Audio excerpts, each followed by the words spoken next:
Des signes annonciateurs. La paracha Tetzavé met en lumière le rôle du grand prêtre Aaron et décrit avec précision les vêtements sacrés qu'il devait porter pour accomplir son service devant l'Éternel.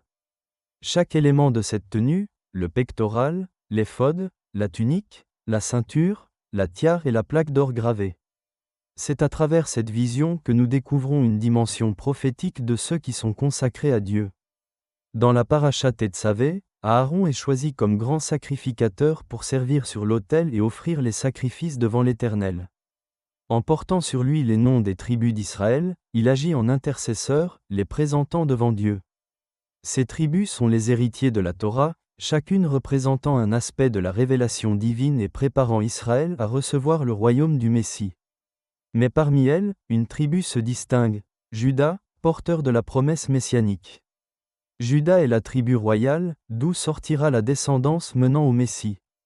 Ainsi, bien qu'Aaron porte toutes les tribus sur son pectoral, c'est Juda qui portera en lui la descendance messianique. David, issu de Juda, reçoit de Dieu la promesse d'un règne éternel. Il devient ainsi l'annonciateur du Messie, celui qui réunira les 12 tribus sous un seul roi. Dans Apocalypse 5, Yeshua est appelé le lion de la tribu de Juda. Yeshua unit en lui les rôles d'Aaron et du roi David. Ainsi, les noms des tribus sur le pectoral d'Aaron trouvent leur accomplissement total en Yeshua, qui porte Israël non plus sur un vêtement, mais dans ses mains percées et son cœur sacrifié. L'image du pectoral d'Aaron réapparaît dans Apocalypse 21, où la Nouvelle Jérusalem est décrite avec 12 portes portant les noms des 12 tribus et 12 fondations portant les noms des apôtres. Ce parallèle souligne le plan de Dieu, conduire Israël vers son Messie, qui est à la fois sacrificateur et roi, Torah vivante et accomplissement des promesses. La paracha Tetzavé délivre un message puissant et intemporel et en action aujourd'hui. Nous donnons des réponses qui envoient des signes annonciateurs pour le plan de Dieu. Des signes actuels que nous pouvons interpréter comme annonciateurs d'un grand bouleversement spirituel pour notre temps. L'autel sur lequel sont offerts les sacrifices est appelé Ariel, signifiant en hébreu « lion de Dieu », un nom associé à Jérusalem, la ville sainte où réside la présence divine. La tribu de Juda, représentée par le lion, annonce le Messie. Yeshua, le Fils de l'homme, issu de la lignée royale de David. Dans Apocalypse 5, il est écrit « Voici, le lion de la tribu de Juda, le rejeton de David, a vaincu pour ouvrir le livre et en briser les 7 sceaux. » Ce passage identifie Yeshua comme « le lion de la tribu de Juda, le lion de Dieu ». Celui qui est sur l'autel. Ce lien est renforcé par les noms Ariel et Kfir, qui signifient respectivement « lion de Dieu » et « lionceau » en hébreu, illustrant la jeunesse et la promesse d'un règne à venir. Un détail prophétique supplémentaire est que le roi David était roux, Admoni. Cette particularité n'est pas anodine. La couleur rousse est souvent associée à un événement marquant dans la Bible, un signe divin annonçant une transformation majeure pour Israël.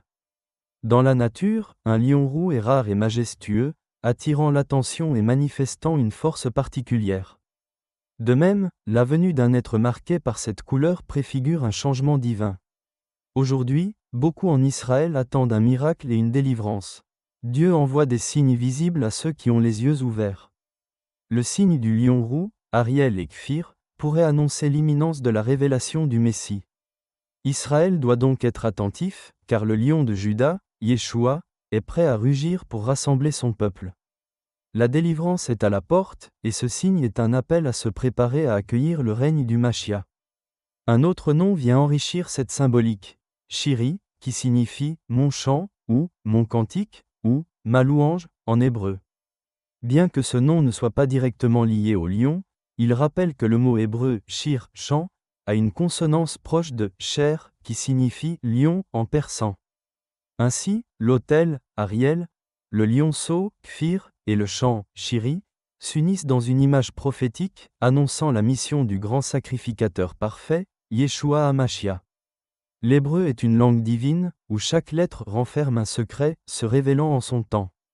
La Bible a plusieurs niveaux de lecture, et chaque mot y cache des trésors de signification. Nos noms sont inscrits dans le grand Sefer Torah, préfigurant la Jérusalem céleste où s'accomplira la Torah en Israël et son Messie. Dans cette annonce, le chant joue un rôle essentiel. Shiri rappelle les louanges et l'adoration qui préparent le chemin du Seigneur, comme Anna la prophétesse qui servait dans le temple en prière et en louange. Ainsi, la Parashat Tetzavé nous livre un message puissant et prophétique. L'autel, Ariel, le lionceau, Kfir, et le chant, Shiri, s'unissent pour révéler le Messie issu de la tribu de Juda, venu offrir le sacrifice ultime et établir le royaume de Dieu.